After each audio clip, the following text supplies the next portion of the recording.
Hola, hola, buen día, ¿todo bien? ¿Me escuchan? Buen día, doctor. Buenos días, doctor. Buen Sí, día, Buen doctor. día, claro. doctor. Muy bien, entonces con ustedes vamos a comenzar la clase de... La última que vimos fue integración neuronal, ¿no es verdad? Integración sináptica. Ahora nos toca cómo influye el pH en la conductividad nerviosa. Esa es la que vamos a ver ahora. Bueno, ahora aquí está la diapositiva. Vamos a ampliar. Entonces, efectos del pH sobre la actividad neuronal. Ustedes van a ver que tanto la acidosis como la alcalosis tienen una acción perniciosa sobre la actividad neuronal. Por ejemplo, cuando hay acidosis, se produce una depresión intensa de la actividad neuronal, llegando hasta el coma. Ustedes saben que el pH normal de la sangre es 7,4, ¿no es verdad? Ustedes saben por química de que el 7 es un pH neutro. Abajo del 7 es acidez, arriba del 7 de pH es alcalinidad o alcalosis. Entonces, la sangre es ligeramente alcalina, 7,4 tiene de pH.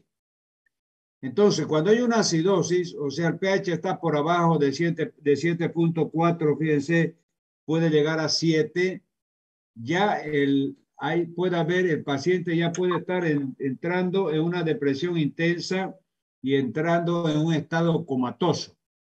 Ahora, el otro extremo, cuando hay alcalosis, de 7,4, por ejemplo, si se va a 7,8 a 8, entonces hay una hiperactividad, una hiperexcitación de la neurona que puede llevar a un sistema de convulsiones tipo epilepsia. ¿Ya? Entonces, esos son los dos efectos, es decir, opuestos y extremos de la actividad neuronal debido al pH. Vamos a ver ahora los receptores sensitivos. ¿A qué se denomina en anatomía, neuroanatomía, receptores sensitivos? ¿Y cuántos tipos de ellos hay? Aquí ya hemos, fíjense, yo trato de hacérselo con los títulos, con colores diferentes, que facilite su memorización. Entonces, tenemos 5 tipos de receptores sensitivos. El primero de ellos, que está en amarillo, son los mecanorreceptores. El segundo son los termorreceptores en verde. El tercero, en celeste, los nociceptores o terminaciones del dolor. Cuarto, los receptores electromagnéticos que están en la retina. Y quinto, los quimiorreceptores. Entonces, fíjense que cada uno de ellos tiene un mecanismo diferente de reaccionar dependiendo del tipo de receptor sensitivo que sea. Por ejemplo, el primero, los mecanorreceptores reaccionan y captan la compresión y el estiramiento mecánico. Por eso es que estos receptores están generalmente en las articulaciones, en los músculos, etcétera, donde hay compresión y estiramiento. Segundo, los termorreceptores recogen las sensibilidades relacionadas con la temperatura, calor y frío, por eso se llaman termorreceptores. Los terceros, los nociceptores, son los que captan el dolor. Noci quiere decir dolor y receptores, entonces son los receptores del dolor. Cuarto, receptores electromagnéticos. Es lo que existe en la retina. Si ustedes se acuerdan de la anatomía de la retina, los conos y los bastoncitos, es decir, son receptores electromagnéticos. Transforman la luz en imagen en la retina. Y en quinto lugar tenemos los quimioreceptores. Ellos captan las diferencias de concentración de elementos químicos que están circulando en el organismo y están en las papilas del gusto, en el olfato, el olor, captan la concentración de oxígeno en sangre, la osmolaridad y el anhídrido carbónico. Sigamos. Transducción de los estímulos e impulsos nerviosos. Fíjense que esta palabra transducción no es muy frecuente. Entonces, por eso tienen que prestar atención en la terminología esta de la transducción. Si yo le llegara a preguntar, ¿qué es la transducción? Fíjense con doble C. Entonces, la transducción es el mecanismo a través del cual los receptores, es decir, captan los impulsos nerviosos y mandan la orden hacia arriba, hacia el sistema nervioso central. Entonces, esa es la llamada transducción. Potenciales de receptor. ¿Qué es el potencial de receptor? Ya hemos visto potencial de acción, potencial de reposo, potencial de despolarización, repolarización, etcétera. Ustedes saben que todos esos son mecanismos eléctricos, ¿no? Potenciales de receptor. Los distintos receptores pueden excitarse de diferentes maneras para originar los potenciales del receptor. Uno, por deformación mecánica del receptor, distiende la membrana y abre los canales iónicos. Entonces ahora vamos a ver el mecanismo íntimo a través del cual el receptor hace ese fenómeno de transducción. O sea, transforma, es decir, ese impulso nervioso transforma en una sensación que es captada por el receptor y enviada al sistema nervioso central como información. Entonces, el primer mecanismo es por deformación mecánica del receptor. Entonces, fíjense que ya yo les decía que hay algunos receptores que reaccionan a la compresión y al estiramiento. Esos receptores generalmente están en las articulaciones. Entonces, esa compresión y ese estiramiento va a haber una deformación de la membrana del receptor y eso va a hacer que él capte esa sensación, ese estímulo a través de ese proceso de transducción. Dos, por la aplicación de una sustancia química sobre los canales iónicos. Entonces, cuando hay ácido intenso o álcali intenso, o sea, cuando hay esos dos extremos de alcalinidad o de acidez, también eso hay una irritación, tanto la gran alcalinidad y la gran acidez, y aplicado en la sustancia química de los receptores, abren los canales iónicos. Entonces, ese es el mecanismo a través del cual esos receptores, estimulados por esa acidez o esa alcalinidad de la sustancia en cuestión, es decir, captan el impulso y lo transmiten. Tercero, modificación de la temperatura de la membrana. Entonces, otro mecanismo es que el estímulo modifica la temperatura de la membrana celular del receptor. Y al modificar la temperatura de la membrana del receptor, entonces ahí el receptor capta el estímulo y lo manda como un problema esos son los termorreceptores que hemos visto que captan la diferencia de temperatura.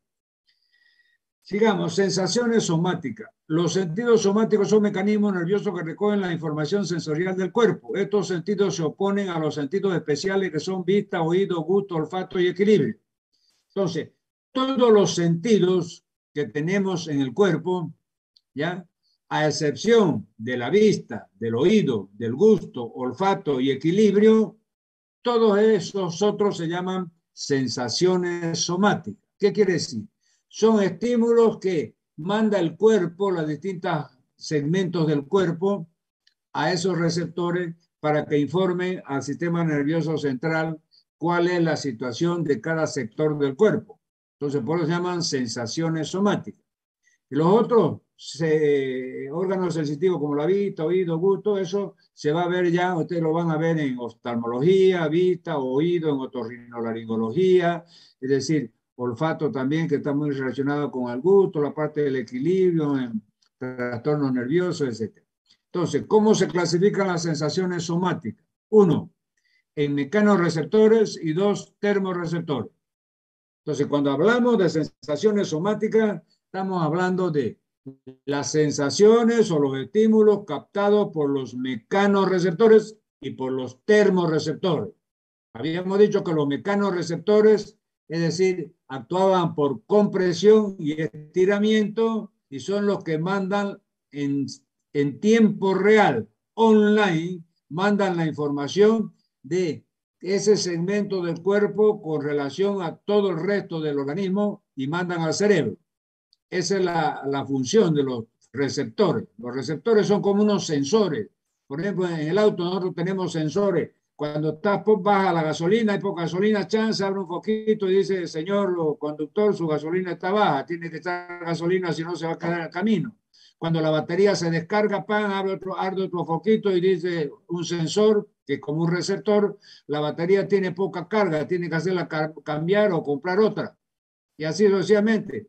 Las llantas están con baja presión de aire, tiene que aumentar su presión.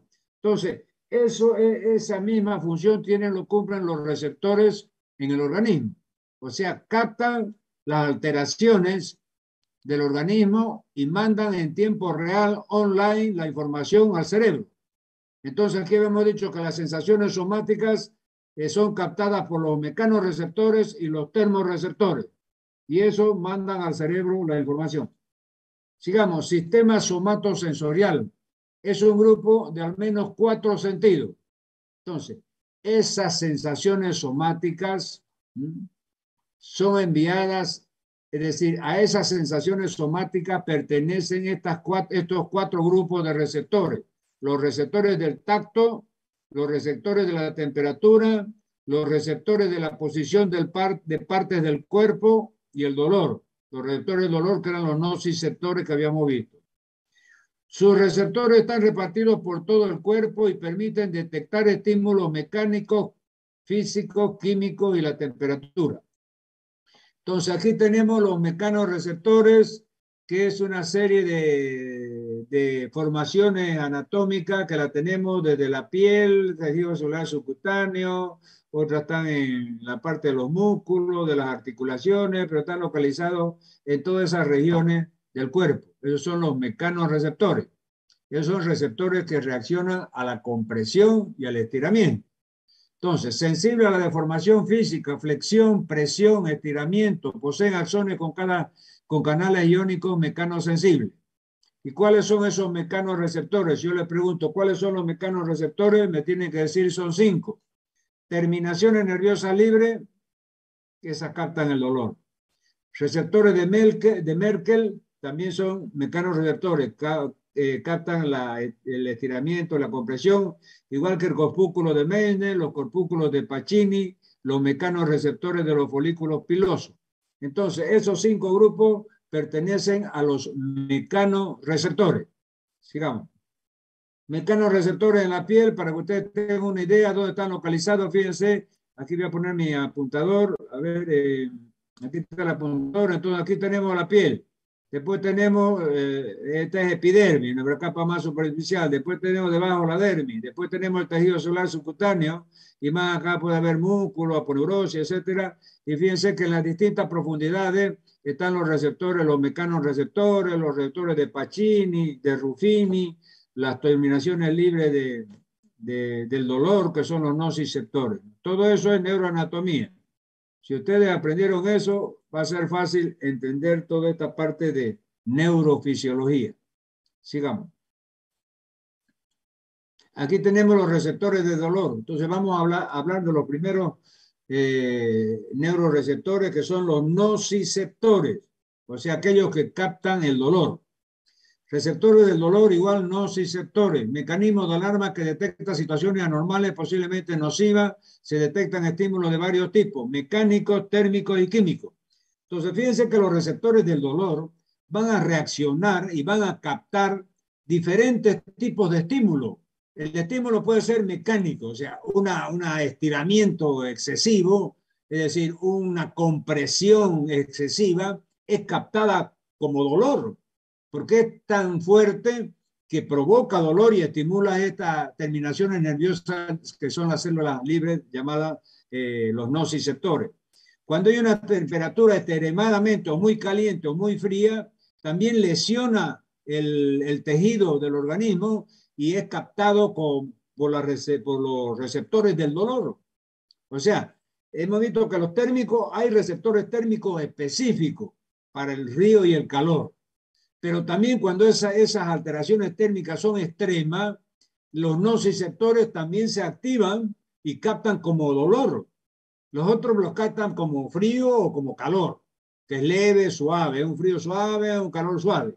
Pero cuando ya esos estímulos son, es decir, extremadamente intensos, ya son y producen dolor y destrucción del tejido, entonces ya son captados por los nociceptores, que son las terminaciones libres, o sea, los los receptores del dolor. Entonces decíamos que los nociceptores pueden captar. Se detectan estímulos de varios tipos: mecánico, presión excesiva; térmico, calor y frío extremo; químico, pH excesivo, determinados iones o sustancias neuroactivas, etc. Los receptores están repartidos por todo el cuerpo, no solo en la piel, excepto en el cerebro. Entonces, todos estos nociceptores o receptores del dolor están en toda la parte del cuerpo, menos en la zona del cerebro. Sigamos. Todas las células del cuerpo son sensibles a la temperatura, ya que pueden afectar su funcionamiento químico, pero en especial el cerebro. Por su complejidad, requiere una temperatura más estable que otras partes del cuerpo, de tal manera que evitar que la temperatura se mantenga alrededor de los 37 grados y no supere los 40.5 grados centígrados. Entonces, aquí nos está diciendo de que hay un rango de temperatura corporal que el organismo puede aceptar. Ese rango está entre 37 grados de mínima y 40.5 grados de máxima. Pero ustedes han visto que a veces la fiebre es altísima, llega a 41, hay alguna enfermedad que llega hasta 42 grados centígrados. Eso ya produce lesión cerebral, ese aumento de temperatura corporal tan alta. Muy bien, propioceptores. Entonces, los propioceptores es la posición, se llaman propioceptores. Estos son unos receptores especiales que captan la posición de cada segmento del cuerpo con relación al resto del cuerpo. Supóngase, ¿en qué posición está la cabeza con relación al tronco? ¿En qué posición está el tronco con relación al brazo derecho? ¿En qué posición está el brazo derecho con relación al brazo izquierdo? Y eso lo podemos notar nosotros de forma práctica. Cuando ustedes ven un video en cámara lenta, ustedes ven de que una persona corriendo y ven secuencia de posiciones, es decir, 10 posiciones en un segundo. O sea, la persona se inclina un poquito en la primera imagen, en la segunda imagen, dos centésimas de segundo después está más inclinado, más inclinado, más inclinado, y es que está corriendo. Entonces, si no hubiera una información segmentaria en tiempo real y online de cada segmento del cuerpo hacia el cerebro, esa persona, por ejemplo, un velocista que es campeón de velocidad, la corrida de los campeonatos mundiales que bajan de 10 segundos.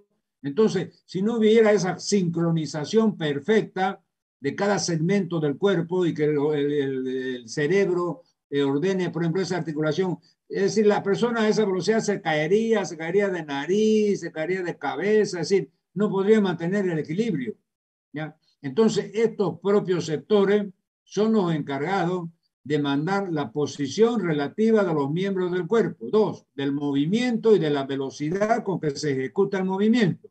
Entonces, el cerebro va a controlar la velocidad, va a controlar el movimiento y esa velocidad con que se ejecuta el movimiento para que la persona erecta no pierda el equilibrio y se caiga y al correr o al moverse o al andar pueda caerse de nariz, ¿no es verdad? Entonces, todos esos se llaman propios sectores y fíjense, están localizados aquí, por ejemplo, nos pone un ejemplo de un tobillo o de un pie, ¿ya? Donde hay articulaciones de los dedos, articulaciones del pie con la pierna, ahí a nivel del tobillo.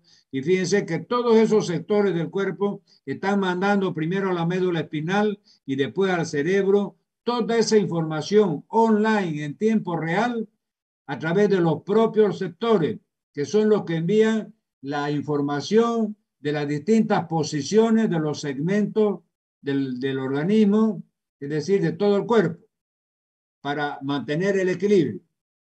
Entonces, sirven para explorar objetos, guiar el movimiento de las extremidades. Hay detectores en los músculos, articulaciones y ligamentos. Y aquí vamos a ver estas dos vías, que yo me recuerdo en la Argentina nos la metían por la fosa nasal, la neuroanatomía de la vía nerviosa a través del cual van toda esta información de todos estos sensores, ¿ya?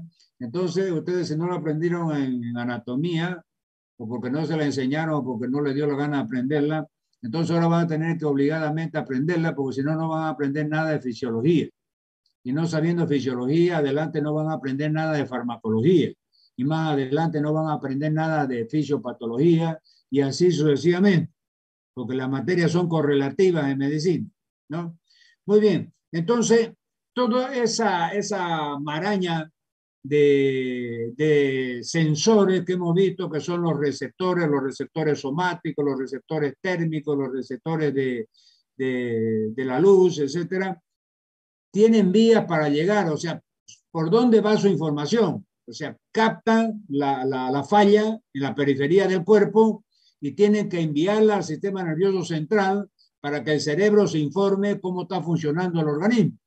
Entonces van por estas dos vías. Entonces voy a poner mi apuntador para no se pierda. Las dos vías son, vamos a poner abajo, la vía de la columna dorsal guión lemnisco medial, así se llama. Vía de la columna dorsal lemnisco medial. Y la segunda vía se llama vía espinotalámica. ¿Qué pasa con la vía de la columna dorsal y lemnisco medial? Por donde va toda esa sensibilidad somática. Fíjense, la vía es la siguiente. Las sensaciones, o sea, los estímulos van a penetrar. Fíjense, aquí está la médula espinal. Le voy a dar los reparos anatómicos para que ustedes se ubiquen. Esto de aquí es la médula espinal. Esto de aquí más coloreadito es el bulbo. Más arriba, más oscurito es el tálamo. Y más arriba, la parte superior es la corteza cerebral.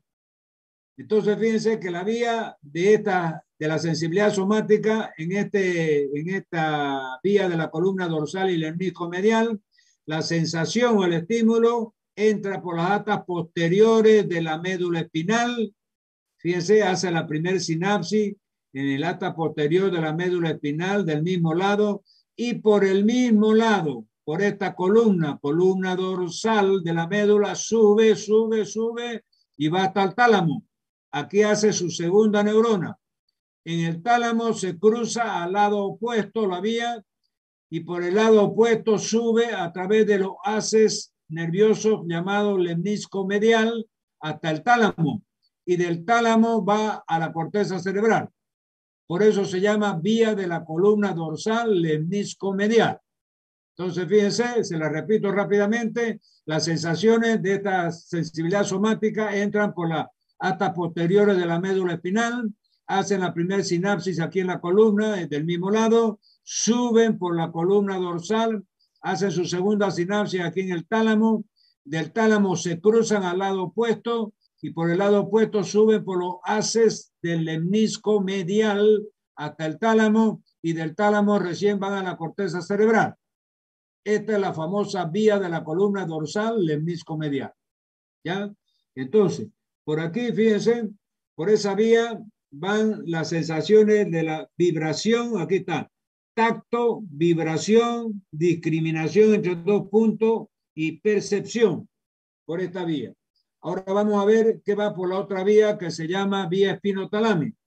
Entonces acá fíjense, las sensaciones también entran, igual que la otra, por los nervios de las atas posteriores de la médula espinal, atas posteriores. Pero fíjense, aquí entra, no hace sinapsis nada todavía, y al entrar se cruzan al lado opuesto. Acá nomás a la entrada se cruzan al lado opuesto. Fíjense que el anterior se cruzaba recién acá en el bulbo raquídeo. Estas no, estas al entrar se cruzan ya del lado opuesto de la médula espinal y suben, pasan el bulbo y recién en el tálamo hacen su segunda sinapsis y luego la tercera sinapsis en la corteza cerebral. Entonces, este es el camino de la vía espinotalámica. ¿Ya? Vamos entonces a la próxima. Aquí tenemos vía dorsal lemnisco medial, ya lo mismo lo que yo he dicho. Rápidamente se la voy a leer. Esta información se transmite a través de las columnas dorsales de la médula espinal, transmitiendo la sensibilidad táctil propioceptiva del lado derecho por la columna dorsal derecha. Al llegar al bulbo raquídeo se produce una sinapsis con las células de los núcleos de la columna dorsal, produciendo un cruzamiento de las aferencias mecanoreceptoras y propioreceptoras, pasando por el lemnisco medial del bulbo raquídeo. Después se produce otra sinapsis a nivel del tálamo para terminar proyectándose en las regiones específicas de la corteza somatosensorial de la corteza cerebral, ¿no? Entonces, eso es todo lo que hemos visto en la primera, que era la vía de la columna dorsal lemnisco medial. Y ahora la vía espinotalámica, fíjense que es la que no se, la que se cruza directamente allá abajo y llega a la corteza cerebral. Los receptores térmicos y del dolor utilizan nervios más lentos y hacen una sinapsis nada más al entrar en la columna. Esta información se transmite a través del tracto del fascículo espinotalámico y va directamente al tálamo. A partir de aquí se proyecta la corteza cerebral. En este caso, la información que transmite es contralateral de la médula espinal, a diferencia de la información propioceptiva y táctil. ¿Ya? Entonces, ¿qué nos está diciendo? De que estas dos ramas, la que sube por el mismo lado, va a dar información de ese lado por donde subió. Y la que sube por el lado contrario va a dar información de la mitad del cuerpo del otro lado. ¿Ya? Sigamos. Funciones motoras de la médula espinal. Entonces, la médula espinal, organización de la médula. La sustancia gris medular es una zona integradora de los reflejos medulares. Casi todas las señales sensitivas penetran por las raíces posteriores. Luego, una rama del nervio sensitivo transmite la sustancia gris y desencadena los reflejos segmentarios. Si ustedes se recuerdan de anatomía, fíjense aquí hay un corte de una médula espinal, para ser más rápido y que ustedes entiendan. Aquí está el corte de la médula espinal. Fíjense que cuando cortamos la médula espinal, hacemos un corte, vemos que hay como una H. Esa H es la sustancia gris en la médula, ¿verdad? Y la sustancia blanca está afuera. O sea, en la parte externa de la H está la sustancia blanca. Y en la parte interna, o sea, lo que forma la H es la sustancia gris. Y en el cerebro tenemos todo lo contrario. La sustancia gris está por fuera y la sustancia negra está por dentro. ¿Ya? Entonces, solamente para que ustedes tengan esa perspicacia de acordarse y si es que no se acuerdan. Entonces, fíjense que, por ejemplo, aquí tenemos el haz muscular y aquí tenemos la piel. Las sensaciones, supóngase, entran por piel, van por el asta posterior, fíjense, sigan el apuntador, va por el asta posterior de las astas posteriores de la médula.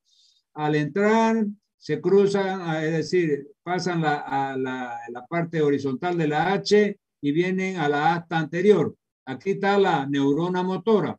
Entonces, supóngase, la neurona motora manda a retirar el pie, por ejemplo, si es que hubiese una sensación dolorosa.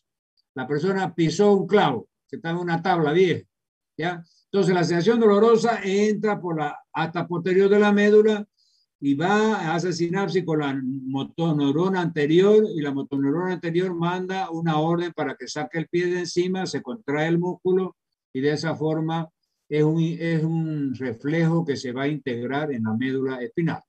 ¿Ya? Sigamos. Entonces aquí tenemos los tipos de neuronas que hay en la médula espinal. En la médula espinal tenemos dos tipos de neuronas. Las motoneuronas alfa, fíjense aquí, le voy a poner mi apuntador para que no se pierdan, para que me sigan. ¿Ya? Aquí está. Entonces, aquí fíjense con rojo, dice, son de dos tipos. Con rojo está motoneurona alfa y con azul está motoneuronas gamma. Entonces, ¿qué inervan las motoneuronas alfa? Las motoneuronas alfa, que son grandes, van a inervar todo el uso muscular. Fíjense que aquí hay un uso muscular y la inervación viene por las motoneuronas alfa. Ahora, cuando tiene que inervar la miofibrilla, la fibra que están dentro de este uso muscular, fíjense, aquí se abre una ventanita del uso muscular solamente para que vean de que dentro del uso muscular están las fibras musculares. Y las fibras musculares están constituidas por miofibrilla, de actina y de miosina, como ustedes tienen que saber ya de anatomía. Entonces, todo el uso muscular va a estar inervado por neuronas, motoneuronas alfa. Y la parte de la fibra intrafusales, o sea, las fibras que están dentro del uso, esa la inerva la motoneurona gamma. Leo.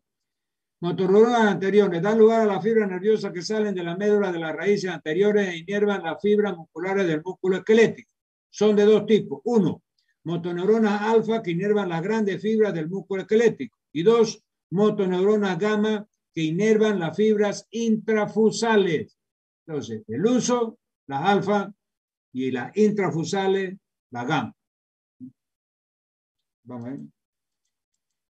Aquí tenemos las interneuronas.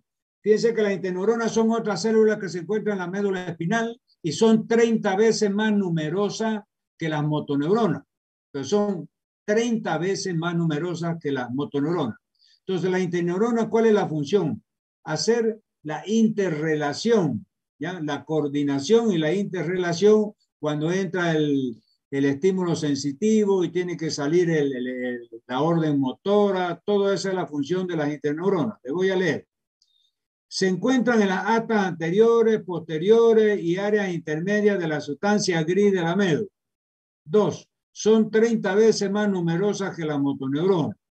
3. Las interconexiones entre las interneuronas y las motoneuronas anteriores justifican la mayor parte de las funciones de integración de la médula espinal. 3.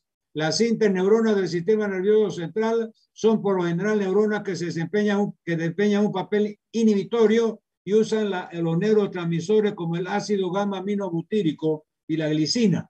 Ya ustedes conocen, ya hemos visto esos dos ácidos gamma. El ácido gamma aminobutírico era el GABA y la glicina era otro neurotransmisor que ya lo hemos visto con ustedes. Entonces, fíjense que estas interneuronas van a segregar estos dos neurotransmisores, van a producir estos dos neurotransmisores, el gamma aminobutírico y la glicina, ¿no? Luego tenemos los receptores sensoriales, que ya hemos visto algunos, corpúsculo de Pacini, corpúsculo de Meissner, corpúsculo de Krause y corpúsculo de Ruffini, que ya los vimos al comienzo. Luego tenemos el reflejo de estiramiento. Nos da un ejemplo del reflejo de estiramiento. Si ustedes se acuerdan, el reflejo patelar es el reflejo que se toma en la rodilla. Entonces se lo hace sentar al paciente y se pone la mano detrás. Ya eso lo vamos a ver en la parte práctica en fisiología. Pero ya sepan que al percutir con el martillo, el tendón del cuádriceps, si ustedes saben qué es el cuádriceps es un músculo que tiene cuatro cuerpos, por eso se llama cuádriceps, y está en la región anterior de la pierna. Entonces tiene un tendón y va y se inserta en la tuberosidad anterior de la tibia. Ahí abajito de la rodilla hay una tuberosidad, se llama tuberosidad anterior de la tibia. Entonces, al percutir con el martillo de reflejo, hay un estiramiento de ese tendón y entonces el músculo cuádriceps se contrae y se eleva la pierna, da como una patadita, ¿de verdad? Ese es el reflejo de estiramiento. Tiene una sola neurona.